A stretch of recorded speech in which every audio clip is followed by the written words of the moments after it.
ಗೌರವಾನ್ವಿತ ನಮ್ಮ ರೈತ ಮುಖಂಡರೇ, ಬಂದಿದ್ದೆಲ್ಲ ರೈತಾಪಿ ಬಂಧುಗಳು, ಇದು ಪ್ರಾರಂಭದಲ್ಲಿ ಕೂಡ ನಾವೆಲ್ಲ ಕೂಡ ಭಾಗಿಯಾಗಿದ್ವಿ. ನಿಮಗೂ ಎಲ್ಲ ವಿಚಾರ ಗೊತ್ತಿದೆ.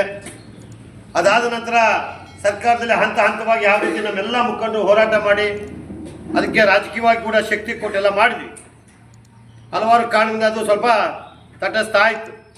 ಇತ್ತೀಚಿನಲ್ಲಿ ತಾವೆಲ್ಲ ನೋಡ್ತಾ ಇದ್ರಿ ಮಾಧ್ಯಮಗಳಲ್ಲಿ, ಯಾರೋ ಸ್ವಾರ್ಥಕ್ಕೋಸ್ಕರ, ಯಾರೋ ಅವರ ವೈಯಕ್ತಿಕ ಲಾಭಕ್ಕೋಸ್ಕರ ಏನೋ ಹಲವಾರು ಯೋಜನೆಗಳನ್ನು, ಹಲವಾರು ತಂತ್ರಗಾರಿಕೆಗಳು ಮಾಡಿ ಸುಮ್ಮನೆ ಒಂದು ಪ್ರಚಾರ ಮಾಡ್ತಾ ಇದ್ದಾರೆ.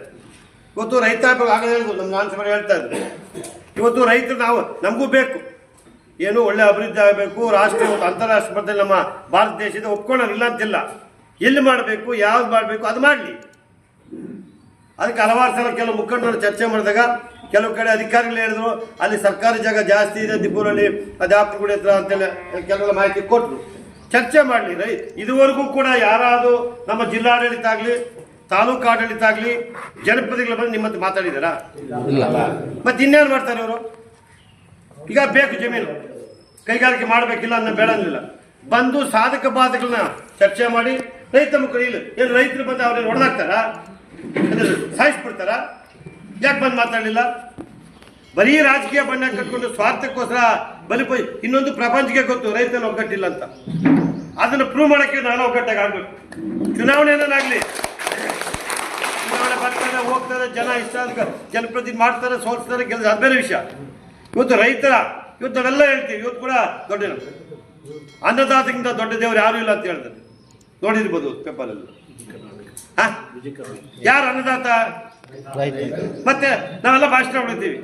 ಇವತ್ತು ಅಧಿಕಾರದಲ್ಲಿ ಇರೋರು ಹೊಡಿತಾರೆ, ಅಥವಾ ಏನು ರಾಜಕಾರಣಿಗಳು ಹೊಡಿತಾರೆ, ಮತ್ತೆ ಅಧಿಕಾರಿಗಳು ಇವತ್ತೇನು ಗ್ರಾಮ ಪಂಚಾಯತಿಯ PO ಅಂತ ಹೇಳಿದು ಚೀಫ್ ಸೆಕ್ರೆಟರಿವರೆಗೂ ಅಧಿಕಾರಿಗಳೇ ಒಂದೊಂದು ಇಲಾಖೆಯಲ್ಲಿ ಇರ್ತಾರೆ. ಇವೆಲ್ಲವನ್ನು ಚಿಂತನೆ ಮಾಡಿ ಯೋಚನೆ ಮಾಡೋ ಶಕ್ತಿ. ಬರೀ ದುಡ್ಡು ಮಾಡಬೇಕು, ಬರೀ ನಾವು ಚೆನ್ನಾಗಾಗಬೇಕು, ನಾವು ಚುನಾವಣೆ ಗೆಲ್ಲಬೇಕು, ಅಷ್ಟೇ ತಾನೆ. ಇವತ್ತು ನಮ್ಮ ಶಿಡ್ಲಘಟ್ಟ ತಾಲೂಕಲ್ಲಿ ಒಂದು ಇಷ್ಟೊತ್ತು ಅಲ್ಲೇ ಮಾತ್ರ ರೇಷ್ಮೆ ಏನಾದ್ರು ಉಳಿಬೇಕಾದ್ರೆ ಶಿಡ್ಲಘಟ್ಟದಿಂದ ಟೋಟ್ ಜಮಕೋಟೆ ಕಡೆ ಅಷ್ಟೇ. ರೇಷ್ಮೆ ಬೆಳೆ ಉಳಿಬೇಕಾದ್ರೆ, ರೇಷ್ಮೆ ಉದ್ದಿಮೆ ಉಳಿಬೇಕಾದ್ರೆ ಆ ಕಡೆಗೆಲ್ಲ ಹೋಯ್ತು.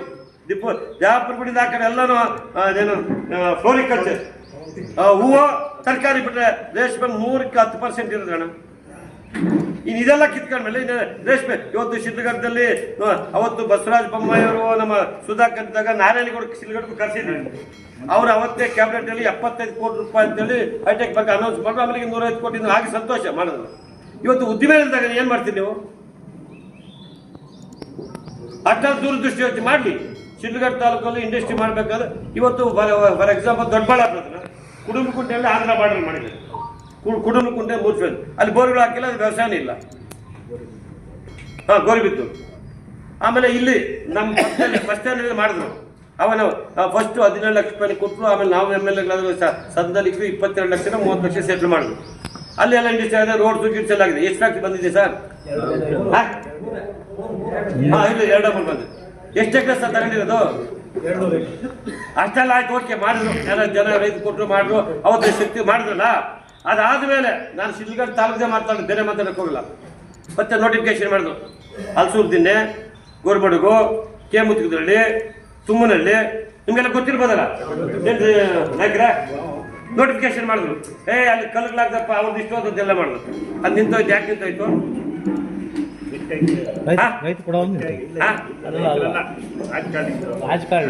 ಹೆಸರು ಹೇಳೋದು ಬೇಡ, ಮಾಡು. ಇಲ್ಲಿ ಯಾಕೆ ಮಾಡಕ್ಕಾಗಲಿಲ್ಲ? ಸುಮ್ಮನೆ ಹೇಳೋದು, ನಿಮ್ಗೆ ನೀರಾವರಿ ಉಳಿಸ್ಕೊಡ್ತೀವಿ, ಇಲ್ಲ ನಿಮ್ಗೆಲ್ಲ ಬಿಟ್ಕೊಡ್ತೀವಿ. ಇವತ್ತು PSL ಕಂಪ್ನಿ ಎಲ್ಲ ಮಾರಿಕದಿಲ್ಲಪ್ಪ. ಎಷ್ಟು 540 ಎಕರೆನ PSL ಕಂಪ್ನಿ ಅಲ್ಲ ದಾಖಲೆ ಇದಾವಲ್ಲ ಅವ್ರಿಗೆ.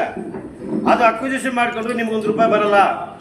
ಇವತ್ತು ಯಾರು ಭಾಷೆ ಹೊಡಿತಾರೆ, ನಮ್ಮ ಜಮೀನೆಲ್ಲ ಕಿತ್ಕೊಂಡ್ಬಿಡೋದಲ್ಲ, ಯಾರಿಗೂ ₹1 ಬರಲ್ಲ, ಕಂಪ್ನಿಗೆ ಹೋಗ್ತದೆ. ಅರ್ಥ ಮಾಡ್ಕೋಬೇಕು. ಈಗ ನಾವೆಲ್ಲ ಮಾತಾಡ್ಬೇಡ, ರಾಜನ್ ಬಂದ ನಮ್ಗೆಲ್ಲ ಬೈಕನ್ನಂತೆ ಅದಂತೆ ರಾಜಕಾರಣ ಬಣ್ಣ ಕೊಟ್ಟೋದು ಬೇಡ. ನಾವೆಲ್ಲ ಉಳಿಬೇಕು, ನಮ್ಮ ಮುಂದಿನ ಭವಿಷ್ಯ ಉಳಿಬೇಕಾದ್ರೆ ಬೇಕು ಮಾಡಿ. ಶಿಡ್ಲಘಟ್ಟ ತಾಲೂಕಲ್ಲಿ ಇಂಡಸ್ಟ್ರಿ ಮಾಡಕ್ಕೆ ನಮ್ದೇನು ಅಪೇಕ್ಷೆ ಇಲ್ಲ. ಎಲ್ಲಿ ಮಾಡಬೇಕು?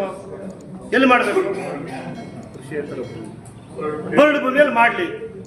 ಇವಾಗ ನೀನು 2,000 ಚಿಲ್ಲರೆ ಎಕರೆ ಮಾಡೋದು, ಒಂದು 500 ಎಕರೆ ಮಾಡ್ರಿ. ಜಾಪುರಗಳು ಅಲ್ಲಿ 500-800 ಎಕರೆ ಐತೆ. ಆ ಕಡೆ ಎಲ್ಲ ಒಟ್ಟು ಸೇರ್ಕೊಂಡು ಅಲ್ಲಿ ಇದೆ. ಆಮೇಲೆ ನಾವು ಅವ್ರ ಮೇಲೆ ಚಾಡಿ ಹೇಳ್ತಂತಲ್ಲ, ಅಲ್ಲಿ ಬಹುತೇಕವಾದ ಇದು ನಮಗೆ ಇವ್ರು ಏನು ಹೇಳೋದು, ನಮಗೆ ಏರ್ಪೋರ್ಟ್ಗೆ ಹತ್ರ ಇರ್ತದೆ, ಇನ್ನೊಂದು ಹತ್ರ ಯಾವ ಏರ್ಪೋರ್ಟ್ಗೆ ಹತ್ರ ಇಲ್ಲ.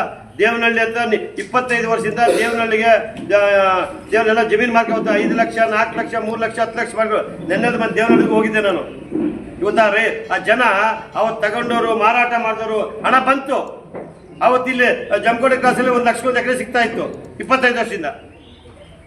ಅಲ್ಲಿ ಅವತ್ತು 5 ಲಕ್ಷ ಕೊಟ್ಬಿಟ್ರಲ್ಲ. ಇವತ್ತು ಅವ್ರ ಪರಿಸ್ಥಿತಿ ಭಗವಂತನೇ ಕಾಪಾಡೋದು. ನಮ್ಮ ಮಕ್ಳಿಗೆ ಕೆಲಸ ಏನು ಕೊಡ್ತಾರೆ, ಏರ್ಪೋರ್ಟಲ್ಲಿ ಕೊಡ್ತಾರೆ ಕೆಲಸ. ನೋಡಿದ್ರಲ್ಲ, ಶಿಲ್ಘಟ್ಟಿಂದಲೂ ಹೋಗ್ತಾರೆ ಬಸ್ಸಾಗ, ಜಮಖಂಡಿ ಕ್ರಾಸಿಂದ ಬಸ್ಸಾಗ ಹೋಗ್ತಾರೆ.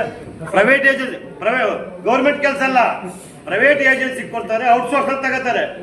ಹೋದ್ರೆ ಔಟ್ಸೋರ್ಸ್ ತಗೊಳ್ತಾನೆ, ಬಸ್ ಇಳಿಸ್ತಾನೆ, ಬೆಳಗಿನ ಸಾಯಂಕಾಲ ಕೆಲಸ ಮಾಡ್ತಾನೆ, ಸುಟ್ಟಿ ಆದಾಯ ಇರುತ್ತೆ, ಸಾಯಂಕಾಲ ಬಂದು ಬಿಟ್ಟು ಹೋಗ್ತಾರೆ.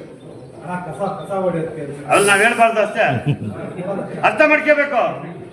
ಇಲ್ಲ ಪರ್ಮನೆಂಟ್ ಕೆಲಸ ಯಾರನ್ನು ಕೊಟ್ಟಿದಾರ? ನೀನು 10 ವರ್ಷ ಕೆಲಸ ಮಾಡಿದ್ರು ಯಾವುದೋ ಪ್ರೈವೇಟ್ ಕಂಪ್ನಿಯಲ್ಲ ಇವನೇನೋ ಸೂಪರ್ವೈಸರ್ ಮಾಡ್ರಪ್ಪ ಅಂತ ಕೊಡ್ತಾರೆ. ಹಿಂಗೆಲ್ಲ ಇರೋದ್ರಿಂದ ದಯವಿಟ್ಟು ಆಮೇಲೆ ನಮ್ಮಲ್ಲೇ ಹುಡುಕಾದಾಗ 3ನೇವರೆಗೆ ದಾರಿ ಆಗ್ತದೆ.